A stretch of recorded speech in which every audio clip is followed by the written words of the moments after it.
Welcome to our channel that is knowledge world. और आज का हमारा टॉपिक होने वाला है अबाउट इलेक्ट्रिसिटी या इलेक्ट्रिक करंट, जिसे कहा जाता है उर्दू में बरक़ी रौ। तो बरक़ी रौ या करंट क्या होता है? तो जब भी हम बात करते हैं इसके डेफिनेशन की, तो आप कह सकते हैं electric current is nothing but flow of electrons. और इसको जो डिनोट किया जाता है, रिप्रेजेंट किया जाता है, आई से इसको रिप्रेजेंट किया जाता है। और जैसे कि हमने डेफिनेशन से समझा कि ये फ्लो ऑफ चार्जेस है, तो इलेक्ट्रिक चार्जेस को रिप्रेजेंट किया जाता है क्यू से। तो amount of charges flowing in a given time.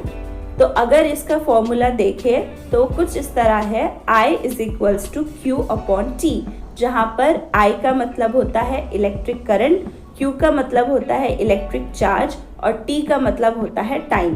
अब हम इससे अगर इसका यूनिट कैलकुलेट करना चाहें तो इलेक्ट्रिक चार्जेस का यूनिट होता है कूलम और टाइम का यूनिट है सेकेंड, यानी कूलम पर सेकेंड, जिसे एम्पियर भी कहा जा सकता है।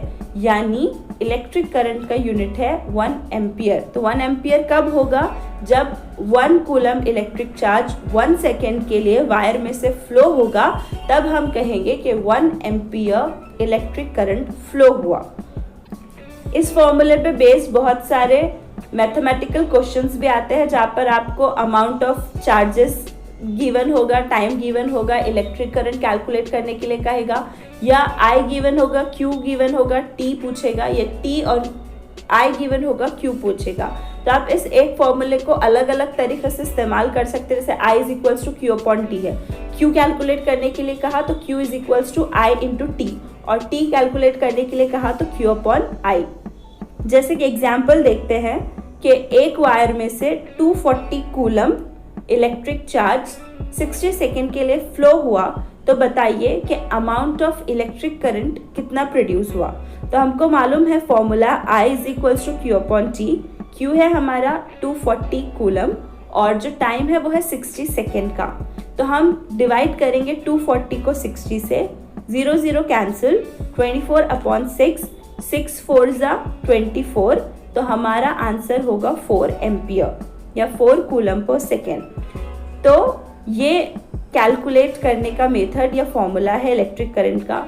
अगर यूनिट सेकेंड में गिवन है तो हम उसको डायरेक्ट सेकेंड में लेंगे, लेकिन अगर मिनट या आवर में है तो फिर हमको उसको कन्वर्ट करना पड़ेगा। जैसे अगर कहा जाता 2 मिनट्स तो हम लेते 2 इंटू 60 यानी 120 सेकेंड्स।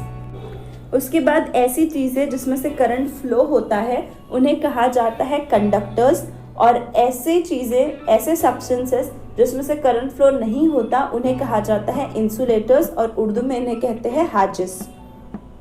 कंडक्टर यानी मॉसल और इंसुलेटर यानी हाजिस। कंडक्टर दो substances from which electric current can pass, ऐसी चीज़ें जिसमें से करंट फ्लो हो सकता है, एंड इंसुलेटर्स जिसमें से करंट फ्लो नहीं हो सकता। जैसे जो कंडक्टर्स हैं हमारे मोस्टली मेटल्स होते हैं, aluminium, copper, gold, silver. And जब हम हाजिस की या इंसुलेटर की बात करते हैं तो उसमें आता है रबर, लकड़ी, प्लास्टिक। तो सबसे बेस्ट कंडक्टर जिसमें से इलेक्ट्रिसिटी पास होती है वो गोल्ड एंड सिल्वर है, लेकिन क्योंकि वो बहुत ज़्यादा कॉस्टली होते हैं तो हमारे पास कॉपर का इस्तेमाल किया जाता है, जो भी एक बहुत अच्छा कंडक्टर है जिसमें से इलेक्ट्रिक करंट बहुत स्पीड में फ्लो होता है। तो आज हमने देखा कंडक्टर्स क्या है, इंसुलेटर्स क्या है, इलेक्ट्रिक करंट क्या है, और इलेक्ट्रिक करंट को कैसे कैलकुलेट किया जा सकता है। Like, share and do not forget to subscribe our channel. Thank you.